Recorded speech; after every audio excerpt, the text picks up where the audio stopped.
Irmãos e irmãs, toda a liturgia deste dia está focada na superação das dificuldades, das provações e até das perseguições. Claro, Jesus anuncia isso poucas horas antes de ser preso.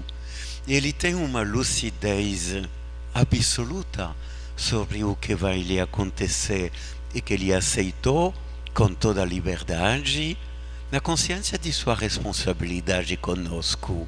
Nós não temos em nós a força de superar obstáculos maiores do que nós em nossas vidas. Foi por isso que Deus se fez homem, para juntar a sua força à nossa fraqueza. Quando se trata de fazer o bem, não seria justo que um ser humano não tivesse a força necessária para cumpri-lo.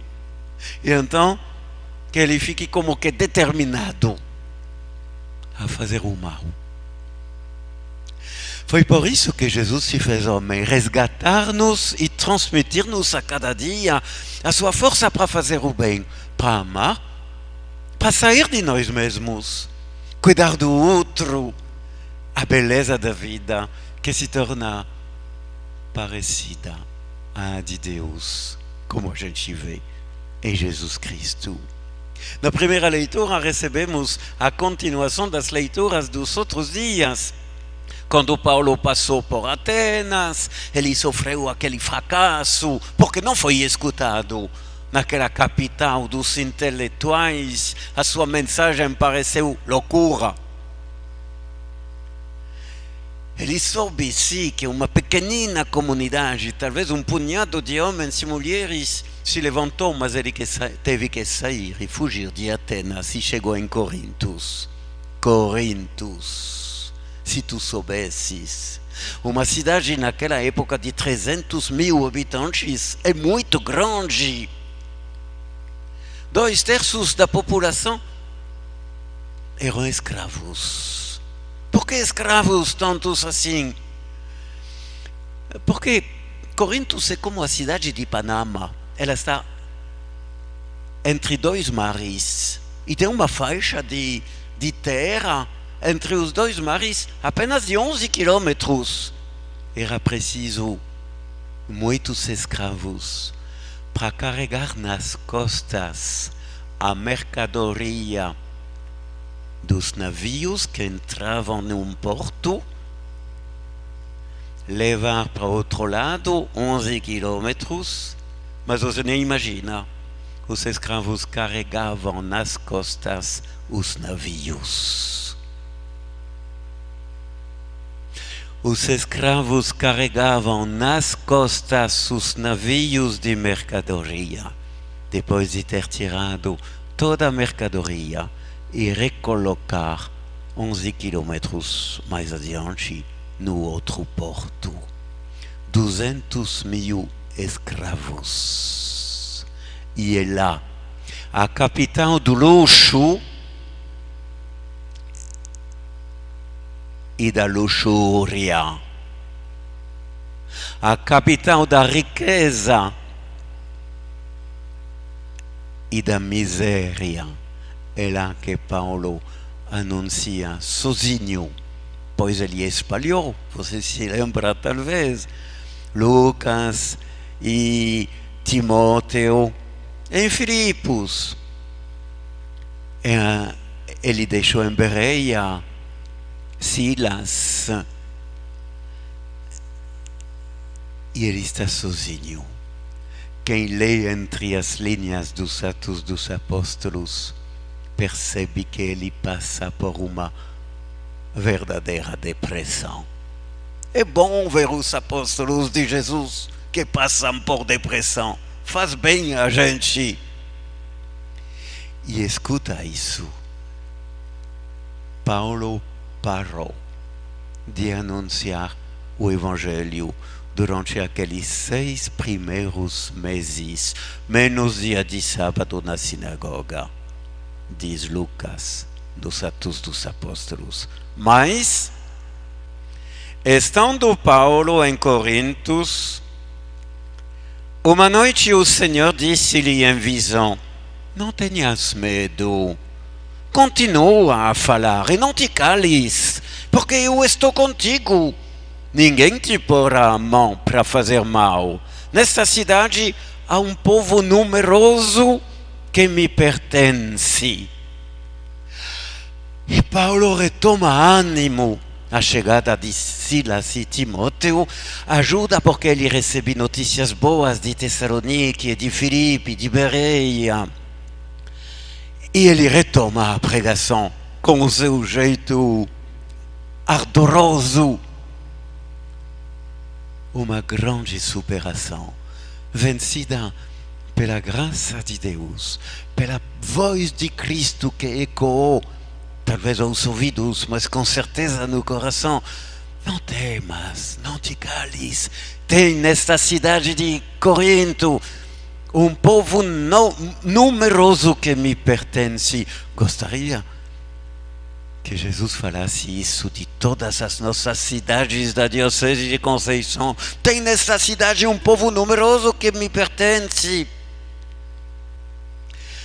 Quando a gente fala de Santa Rita de Cássia,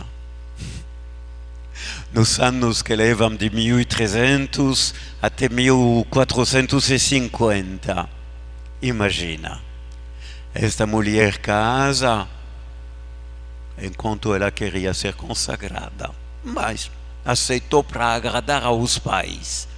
Casou com um homem violento, Ferdinando era brabo e fez sofrer a esposa que sou. Ela teve 2 filhos e um dia Ferdinando é assassinado por causa das suas próprias violências.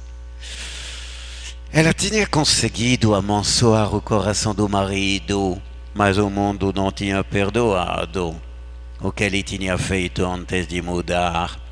Aí os 2 filhos ficaram bravos, decididos a vingar o pai que foi morto. A mãe fica assustada. Já perdi meu marido, agora vou perder meus 2 filhos. Ela suplica a Deus: meu Deus, não deixe que isso aconteça. Eu prefiro que tu leves os meus filhos antes que ver meus filhos assassinos. Eu não sei se você vai acreditar. Os 2 filhos foram assassinados antes que eles pudessem se vingar. Você compreende o abismo de dor, de desespero daquela mulher? Imagine, mas não foi o que aconteceu. Aconteceu que este mundo faltava de amor. Ela compreendeu que este mundo faltava de amor e ela resolveu se dar com mais amor ainda do que ela tinha feito com Ferdinando e com os 2 filhos, se dar a Jesus. Sim, foi vida de jejum e de penitência para que os seus familiares fossem acolhidos pela misericórdia de Deus.